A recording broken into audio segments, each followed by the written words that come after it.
하박국서를 마무리하는 시간입니다.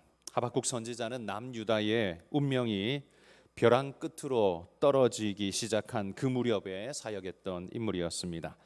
이 사람은 우리가 하박국 선지자라고 부르지만 3장 1절에 보면 이 노래는 시기온 옷에 맞춘 선지자 하박국의 기도라고 말하고 19절 끝에 보면 이 노래는 지휘하는 사람을 위해서 내가 수금에 맞춘 것이다, 노래 곡조다라고 이야기를 하죠. 그래서 이 표현으로 봐서 이 하박국은 아마도 성전에서 하나님을 찬양하던 찬양대원이 아니었을까 그런 생각을 합니다.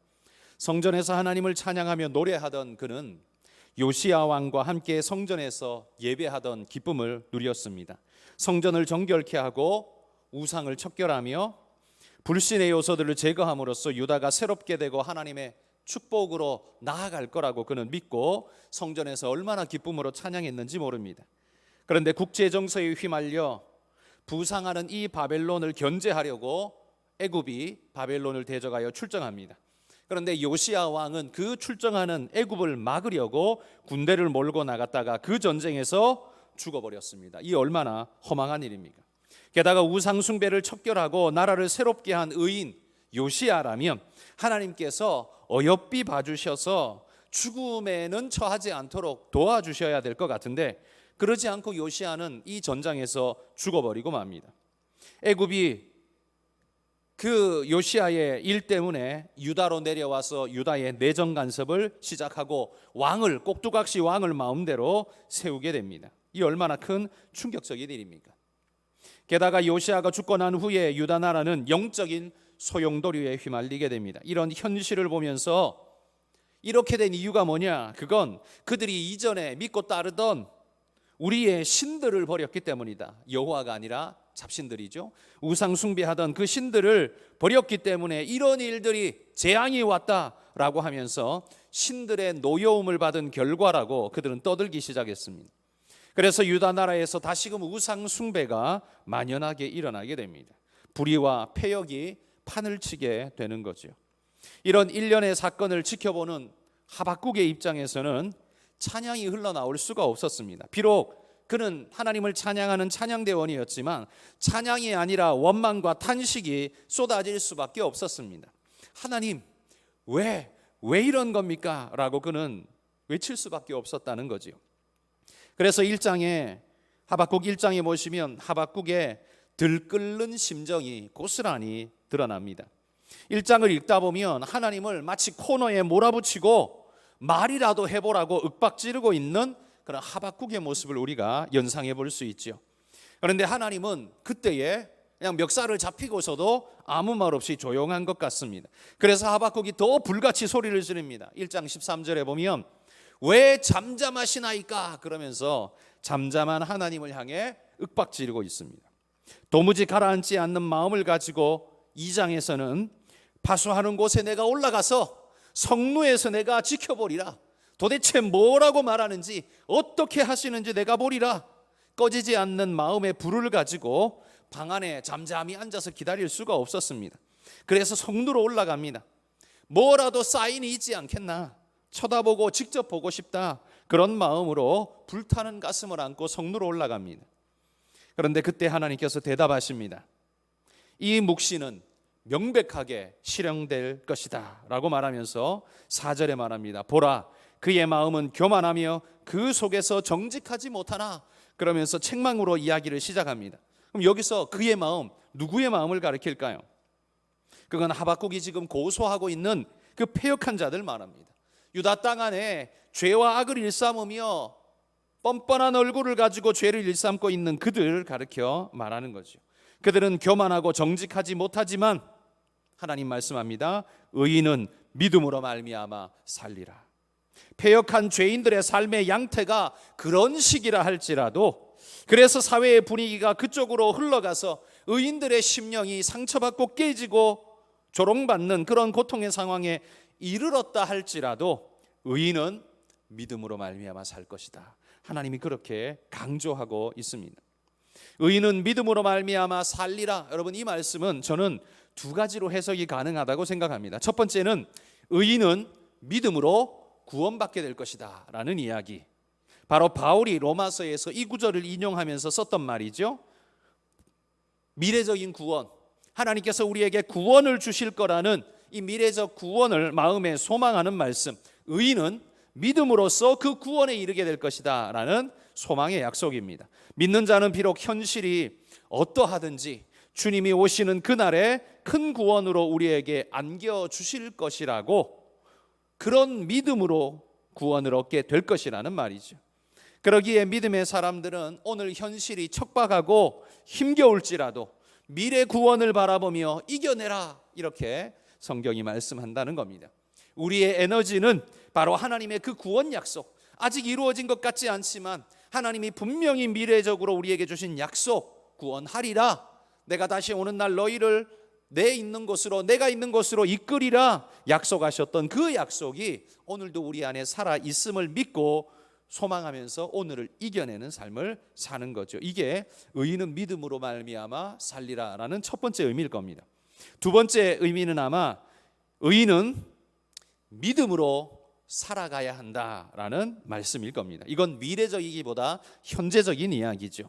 그런 척박한 현실과 괴로움 속에서도 의인이라면, 믿음의 사람이라면 믿음으로 살아가게 될 거라는 말이죠. 포기하지 않고 믿음으로 살아가는 것, 그게 바로 그리스도인이라는 거죠. 저는 이 두 가지 의미가 모두 다 가능하다고 생각합니다.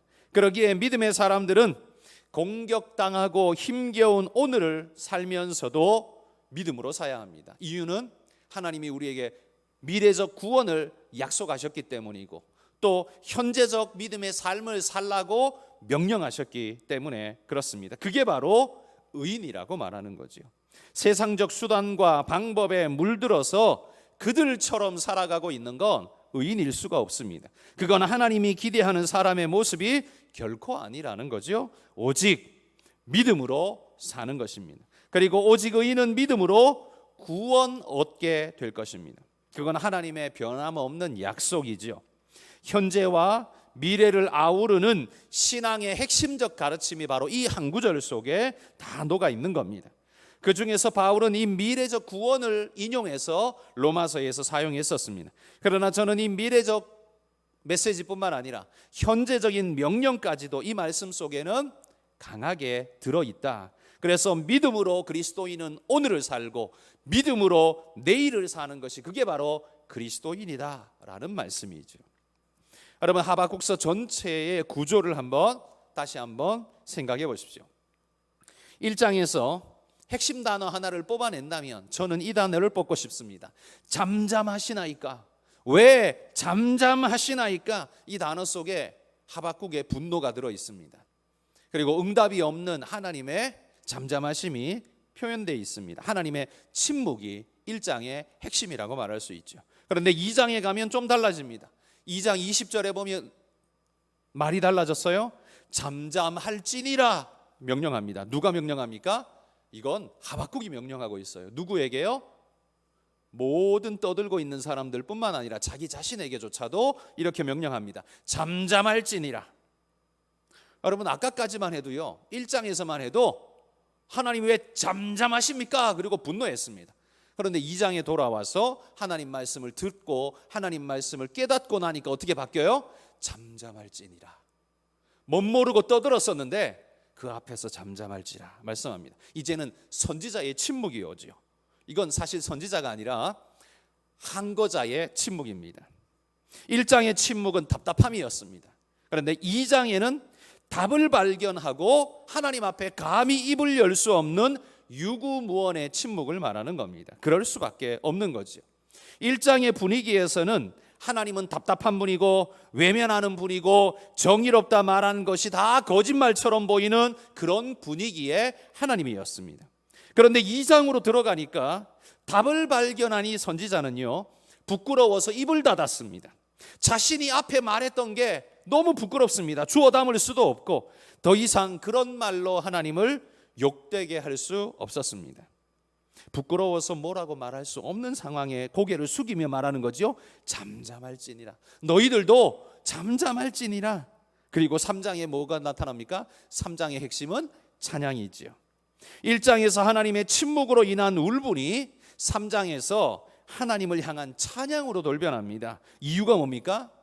2장에서 하나님을 만났기 때문입니다. 하나님의 말씀을 듣고 알았기 때문입니다. 여러분, 세상이 바뀐 게 아닙니다. 쳐들어오는 바벨론이 군대를 돌려서 사라진 게 아닙니다. 죽었던 요시야가 벌떡 일어나 살아난 게 아닙니다.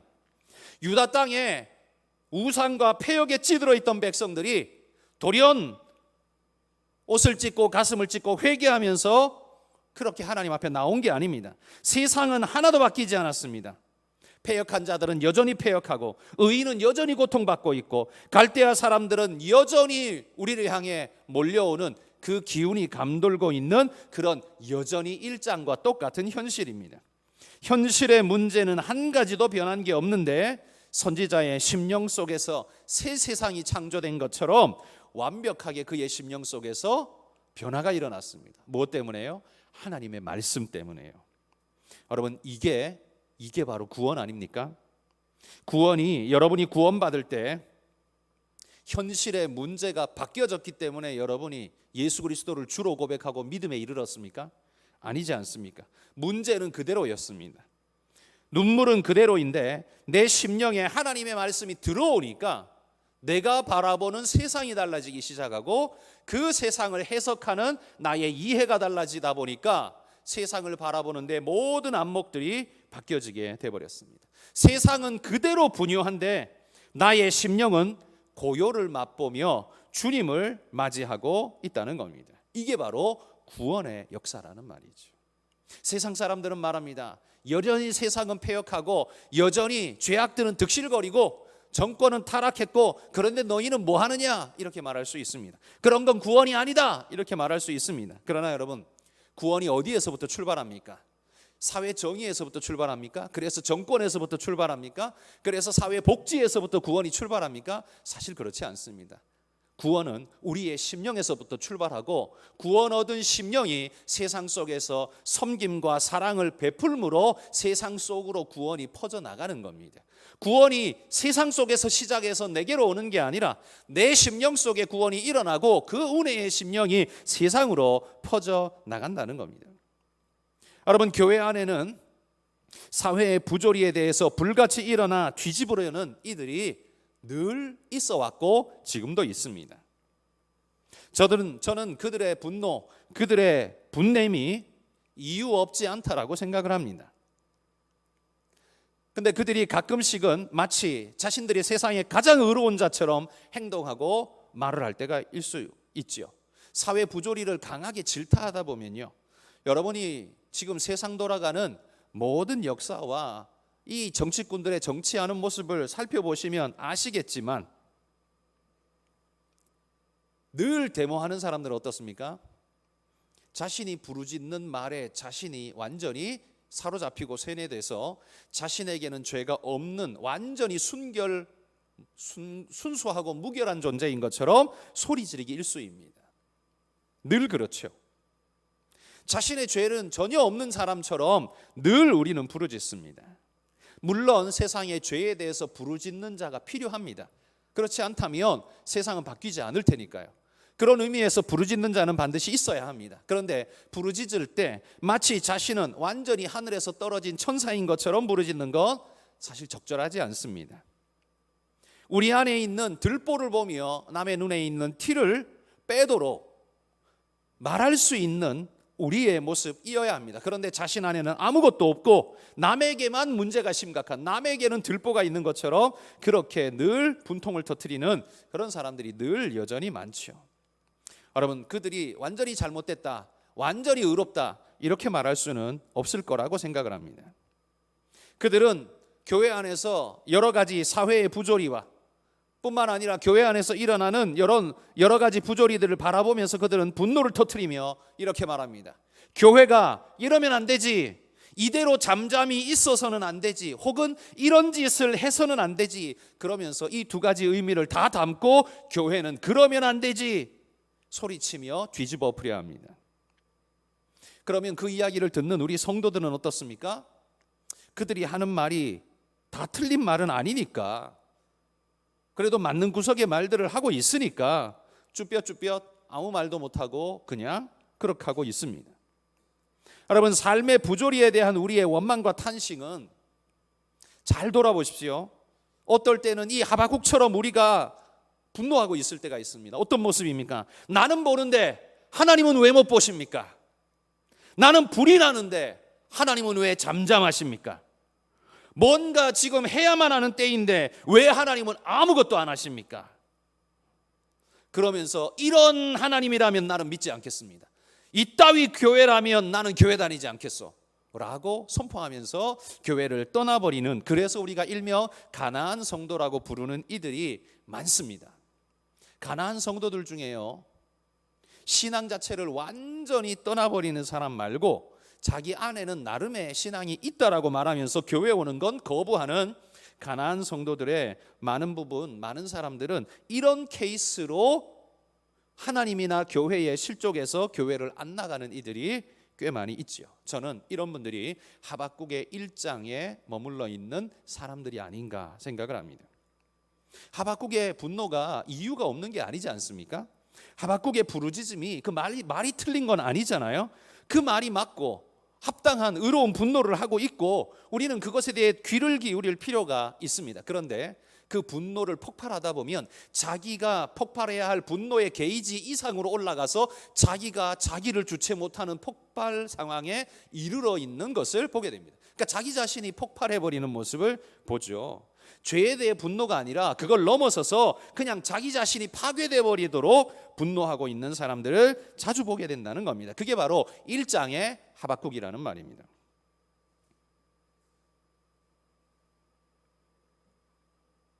여러분, 그의 말들은 들어보면 다 맞는데, 그러나 저는 그들의 말에 동의하지는 않습니다.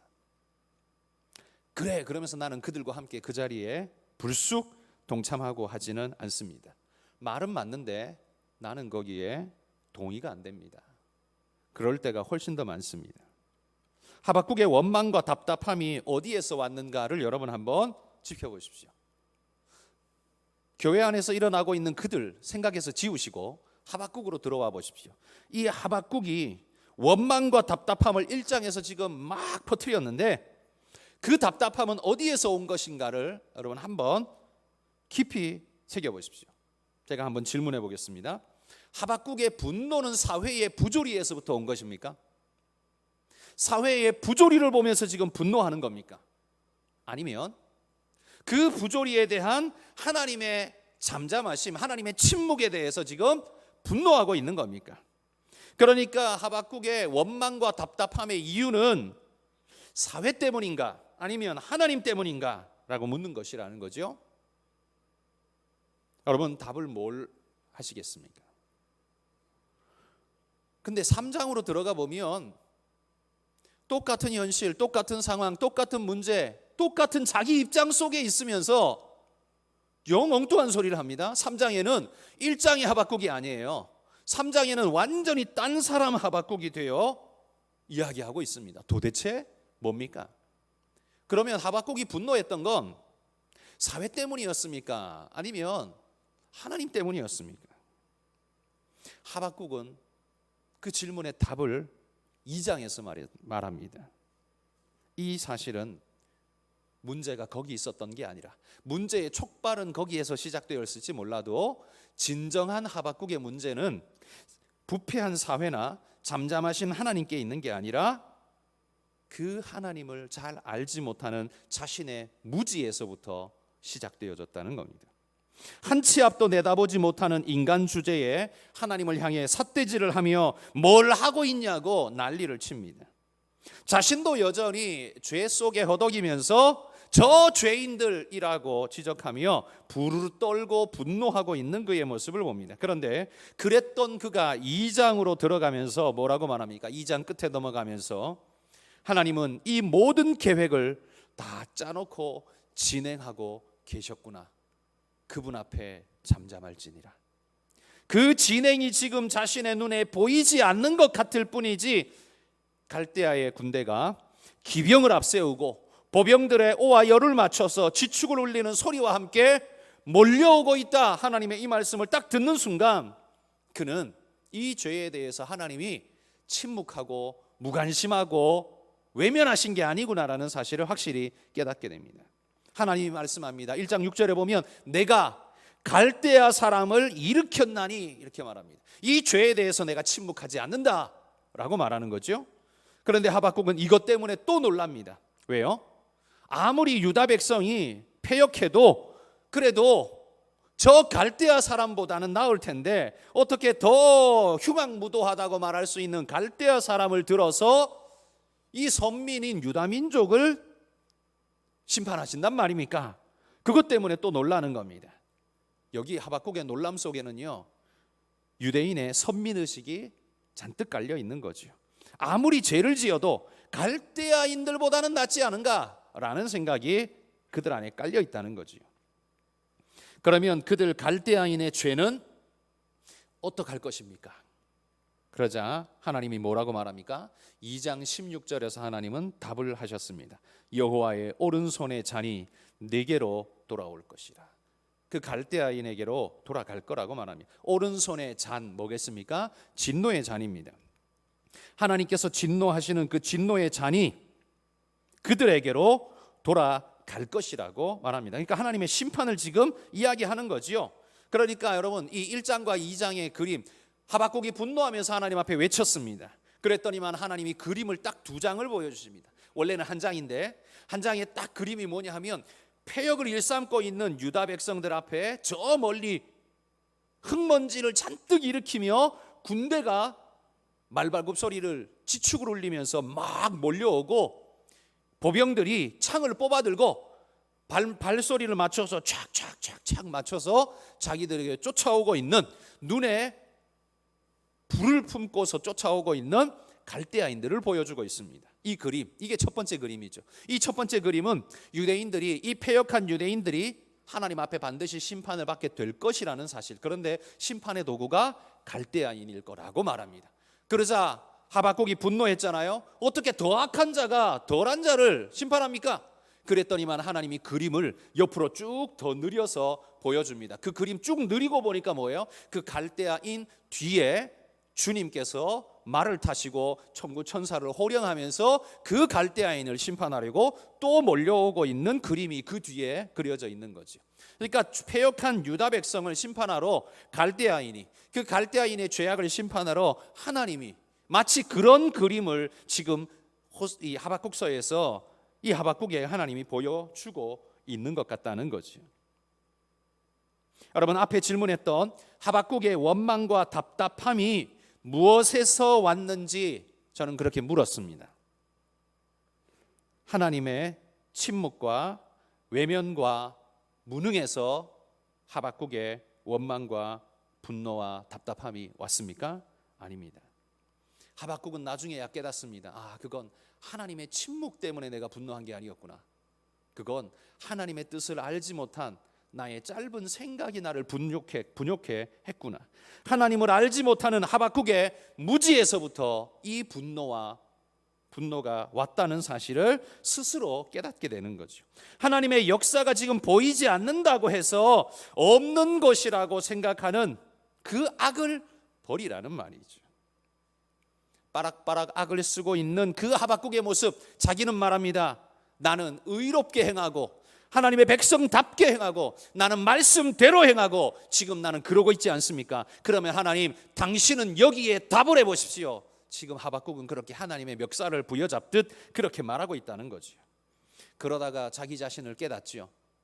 하나님은 지금 이 모든 걸 당신의 시간표에 맞춰서 행하고 계신데 그 내일을 알지 못하고 보지 못하는 인생이 하나님의 멱살을 잡고 역사를 운운하면서 교만을 떨고 있었다는 거지요. 그래서 하박국은 자신의 의가 하나님의 역사의 시간표보다 마구잡이 앞서 달렸던 그 교만이 이 나의 죄를 불러왔구나라는 사실을 깨닫게 되는 거죠. 그래서 그 앞에 잠잠할지니라 라고 말하는 겁니다.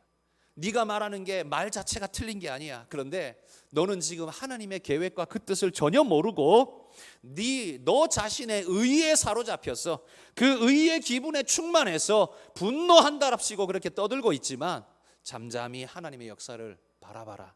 하나님은 당신의 때에 당신의 방법으로 하나님의 아름다우심을 이루어 낼 것이다. 그게 바로 하박국이 깨달은 말씀이라는 거죠.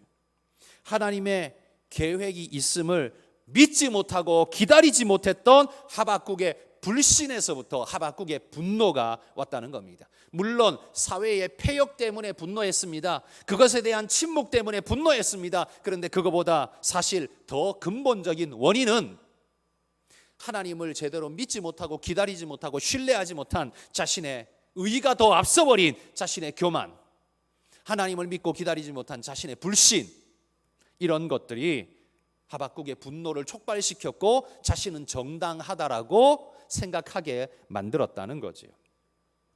결국 하박국의 정의로워 보이는 외침과 분노와 원망은 정의로운 것이 아니었다는 말이죠. 한마디로 무지의 소치요, 불신의 행태였습니다. 자, 여기에서 여러분, 우리와 세상의 간극이 있습니다. 이게 무슨 말씀인지 이해되십니까? 우리는 하나님을 인정하기 때문에 바로 그 하나님의 역사를 기다립니다. 그리고 우리의 인위적인 어떤 작업보다도, 물론 선을 부르짖고 선을 행하며 죄를 죄라고 외치는 외침은 우리에게 있어야겠죠.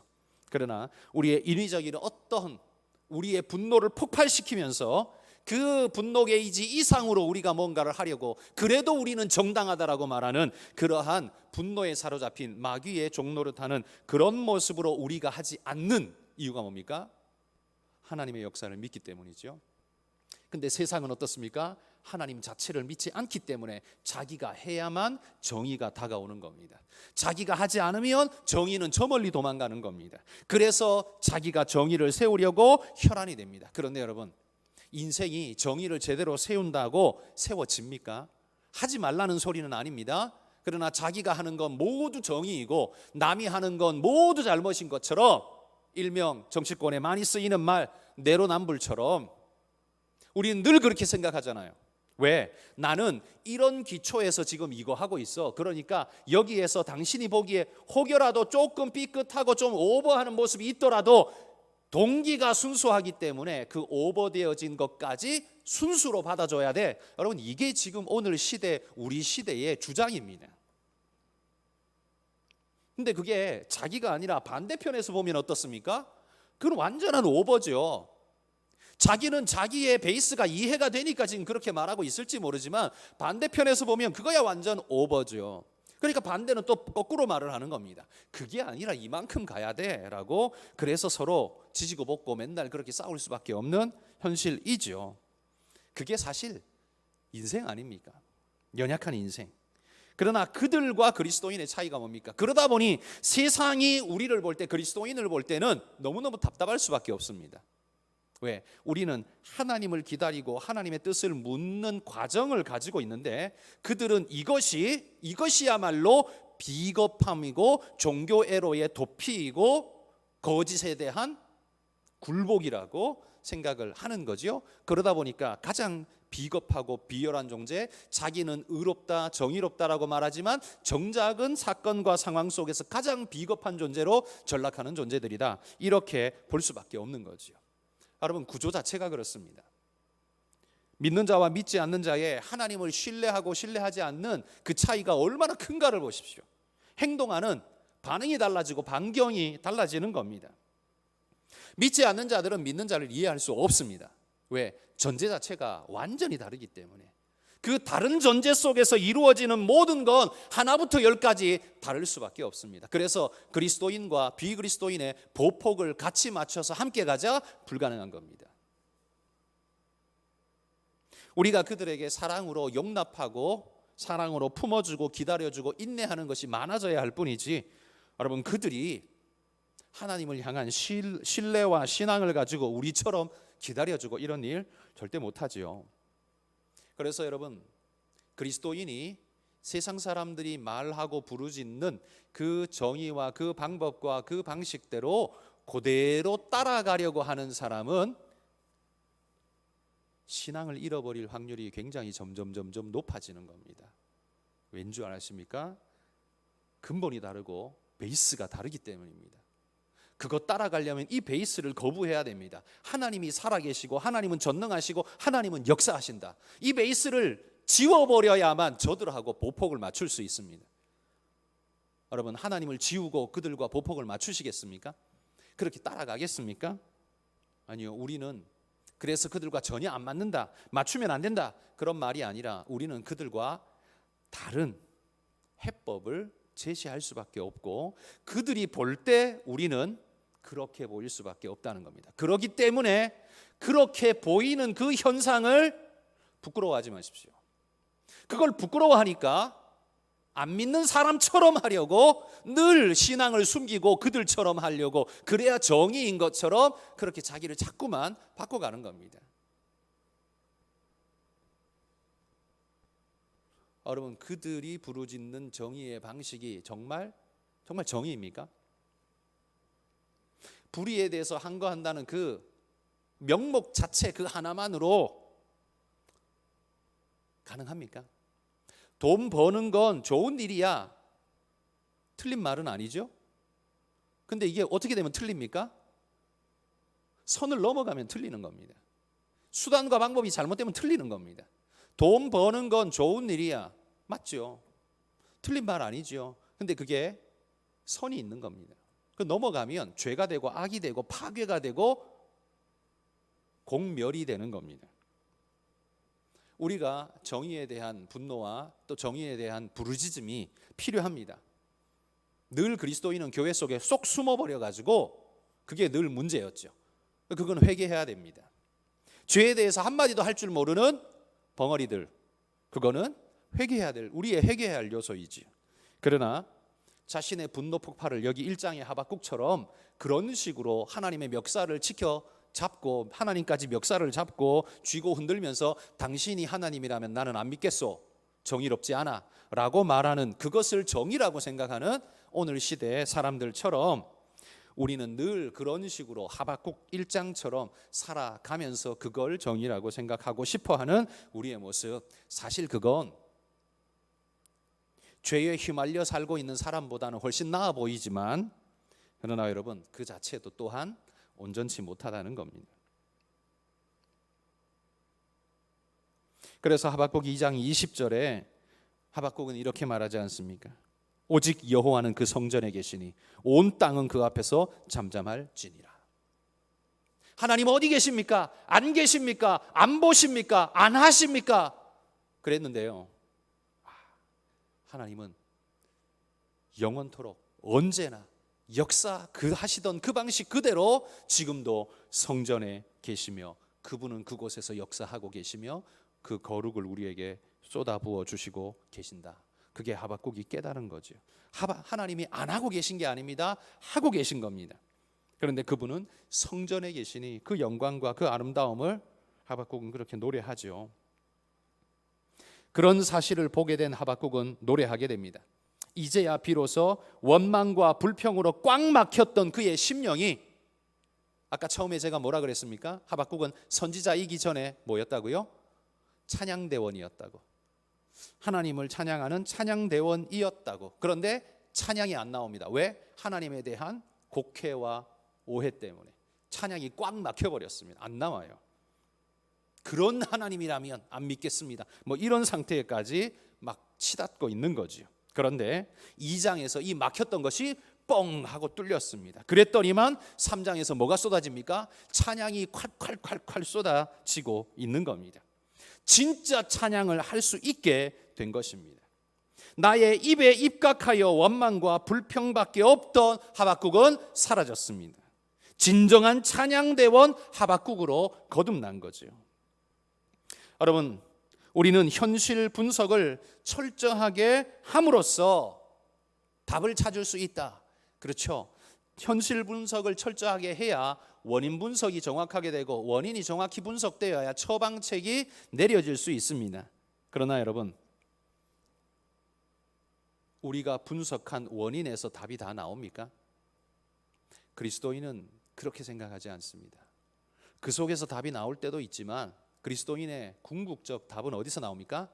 이 문제에 대한 답은 하나님이 주시고 하나님이 이끄시고 하나님이 우리로 하게 하신다. 그래서 이 궁극적 답은 하나님에게서 나온다는 걸 믿는 것이 그리스도인입니다. 그러면서 그런 전제를 가지고 이 현실을 분석하고 하나님의 기뻐하시는 뜻을 찾아가고 그 속에서 정답을 찾는 겁니다. 그 정답이 비록 어떨 때는 내게 손해가 되고 불편해 보이는 방식이라 할지라도 그게 하나님의 뜻이라고 믿기에 우리는, 그리스도인들은 그 불편함을 감내하면서도 하나님의 뜻을 따라가는 겁니다. 그게 그리스도인의 답이죠. 이 현실의 계획을 가지고 계신 그분을 기억하고 이 역사도 인간의 역사가 아니라 하나님이 이끌어 가시는 역사라는 것을 믿고 그분 앞에 기다리며 그분의 뜻을 구하며 하나님의 의로운 길을 따라가려고 몸부림하는 겁니다. 하박국서에는 이렇게 말합니다. 더딜지라도 기다리라. 이게 뭡니까? 왜 더딥니까? 이 더딤은 물리적인 어떤 시간입니까? 시간 뭐 하나님이 언제 약속해 줬습니까? 아닙니다. 이 더딤은 어떤 더딤이냐?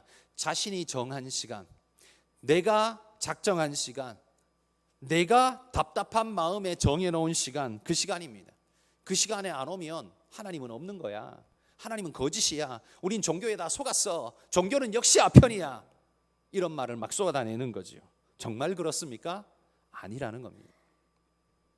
더딜지라도 기다리십시오. 그건 하나님이 더딘 게 아니라 조급한 내 마음이 시간 설정을 잘못한 것일 뿐입니다. 하나님은 더디지 않습니다. 내가 보기에 더뎌 보일 뿐입니다. 그러나 성경은 분명히 말합니다. 지체되지 않고 반드시 응할 것이라. 더디어 보일지 몰라도 지체되지 않고 반드시 응할 것이라. 자, 이것을 하박국이 믿었습니다. 믿었더니만, 그랬더니만 나오는 찬양이 뭐예요? 너무나 유명한 찬양 3장 17절에서 19절에 나오는 찬양입니다. 비록 무화과 나무가 무성하지 못하며 포도나무에 열매가 없으며 감람나무에 소출이 없으며, 여러분 이 찬양, 무화과 나무, 포도나무, 감람나무, 밭에, 우리에, 양에, 외양간에 이게 다 없을지라도, 여러분 여기서 말하고 있는 17절에 말하고 있는 이 모든 것이 없는 현실, 이게 뭔 줄 아십니까? 그게 바로 1절에 그렇게도 열내면서 폭발했던 그겁니다. 하나님 정의가 없지 않습니까? 하나님의 역사가 없는 것 같습니다. 하나님은 왜 잠잠하십니까? 당신은 계획이 있는 분이 맞습니까? 나도 보는 것 당신이 못 봅니까? 여러분 이게 뭐예요? 이게 포도나무에 있어야 될 것 같은데 없고, 감람나무에 있어야 같은데 없고, 외양간에 있어야 할 것 같은데 없고, 그럴지라도 이제는 이게 된 겁니다.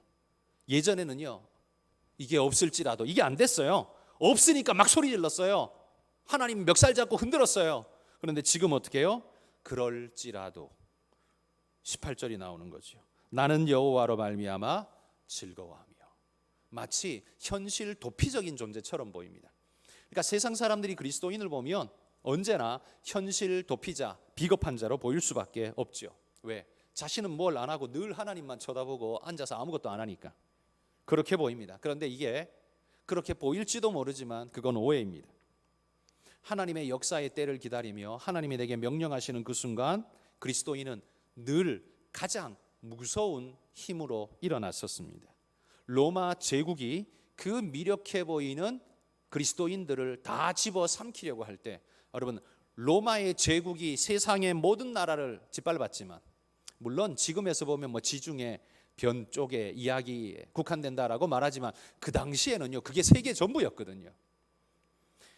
로마가 모든 걸 짓밟았지만 그 나약한 그 아무것도 할 줄 모르고 하지도 않는, 입 꾹 다물고 비겁해 보이는 그 그리스도인들이 어떻게 합니까? 로마를 집어삼키지 않습니까? 로마가 바로 그들 앞에 무릎을 꿇지 않습니까? 그들이 생각한 방식, 칼을 들고 활을 들고 창을 뽑지 않았습니다. 그런데 놀랍게도 그리스도인들은 로마를 삼켰습니다. 하나님이 주신 은혜의 축복이죠. 어마어마한 하나님의 능력입니다. 그래서 지금 18절에 하박국이 이렇게 노래하는 겁니다. 나는 여호와로 말미암아 즐거워하리라. 왜요? 하나님의 궁극적 승리와 구원을 나는 믿기 때문이다. 지금 패역하고 힘들고 어렵고 곤란함이 내 안에 가득하지만 그래도 내가 여기에 포기하지 않고 절망하지 않고 오늘 감사와 기쁨을 말할 수 있는 것, 그건 하나님은 계획이 있으십니다. 하나님은 역사하십니다. 하나님은 오늘도 살아계십니다. 이걸 확실히 믿기 때문에 하박국은 지금 이렇게 이야기하고 있는 겁니다. 여러분, 그리스도인 중에는 1장에 머물러 있는 그리스도인들도 많고요, 2장에 하나님의 은혜를 누리는 그리스도인도 많고요, 3장에 하나님의 영광을 노래하면서 이 모든 역사를 넉넉히 가슴에 받고 하나님의 놀라운 은혜의 때를 기다리며 하나님의 방법으로 걸어가기를 결심하는 3장의 그리스도인도 많습니다. 여러분은 몇 장의 그리스도인입니까? 아마 그리스도인 많은 대부분은 1장에 깔짝깔짝거리고 있습니다. 1장에서 거기서 분노하고 있고 거기에서 난리를 피고 있습니다. 2장으로 넘어가셔야 진짜 그리스도인이 되는 겁니다. 2장으로 넘어가야 그 다음 3장 찬양이 나올 수 있는 겁니다.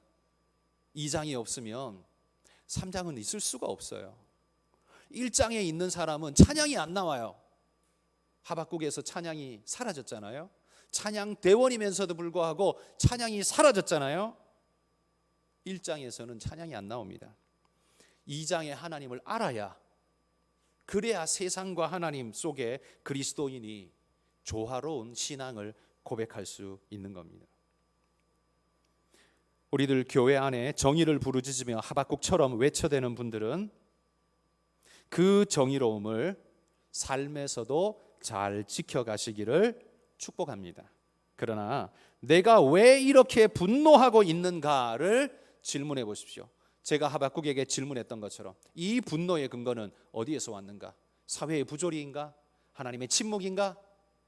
답은 뭐였습니까? 그게 아니라 자신의 불신과 교만이었다는 것, 그게 답이었다는 것. 그걸 알고 나니까 하나님 앞에 잠잠할지니라 고백할 수 있고 하나님을 찬양하는, 이게 없을지라도 저게 없을지라도 패역이 난무할지라도 어떠할지라도 하나님, 나는 하나님의 역사를 믿습니다. 저들을 버려두시지 않으며 하나님이 저들을 구원하실 것을 나는 기대하고 믿습니다. 그래서 오늘 나는 하나님을 찬양하고 미리 찬양합니다. 여러분, 이게 진짜 신앙인의 모습이라는 겁니다. 여러분, 우리가 그분의 역사의 한 줄이 되려면 정직과 성실로 오늘을 살며 정의와 공의를 실천하며 살고 사회의 부조리와 폐역에 휘둘리지 않고 버텨야 합니다. 여러분, 불법과 이상한 기류가 목소리를 높이면서 세상을 뒤덮고 있습니다. 이런 때에 우리가 입을 닫고 아무것도 안 하고 있으면 세상의 모든 것들, 법은 그들이 삼키게 될 겁니다. 여러분, 우리는 그냥 아무것도 안 하는 게 그리스도인입니까? 아니요. 하박국은 그런 사람이 아니었습니다. 하나님의 영광의 역사를 보며 하나님이 우리에게 무엇을 하실지를 알고 그 길을 따라 자신의 삶의 방향을 삼고 그 길을 따라 행했던 사람이 그리스도인입니다. 그러기에 여러분, 우리도 하나님의 그 길을 따라, 그 방법을 따라, 그 방향을 따라 믿음의 길을 우직하게 가실 수 있기를 소망합니다. 여러분, 지금까지는 그래도 신앙생활 하기가 너무너무 좋은 시대를 살았습니다. 그런데 앞으로 20년은 신앙을 강제적으로 제약받고 어려움 당하고 핍박받는 시대로 접어들어가고 있습니다. 나중에 오는 게 아니라요, 지금 오고 있습니다. 거의 다 왔습니다. 옛날처럼 그냥 점만 펴면 교회가 되는 시대 절대로 아닙니다. 이제는 그렇게 점 피면 바로 문 닫는 시대입니다. 교회를 여는 속도보다 교회가 무너지는 속도가 훨씬 더 빠른 시대, 지금입니다. 여러분, 이 시대가 우리의 숨통을 조여오고 있는 이때에 20년 전처럼 30년 전처럼 괜찮으려니, 문제 없으려니 여러분 그렇게 지나가시면 굉장한 어려움을 진짜 만나게 될 겁니다. 오히려 신앙인의 믿음의 모습으로, 신앙의 모습으로 여러분의 색깔을 나타내시고 하나님의 은혜를 선포하시고 믿음의 고백들을 쏟아내시며 정말 신앙인으로 살아가리라 결심을 하고 이 시대는 살아야 합니다. 오늘 이 시대가 참 힘들고 어렵습니다. 여러분, 우리 모두가 하박국의 2장을 거쳐 3장을 노래하는 그런 우리 모두가 될 수 있기를 주의 이름으로 축복합니다.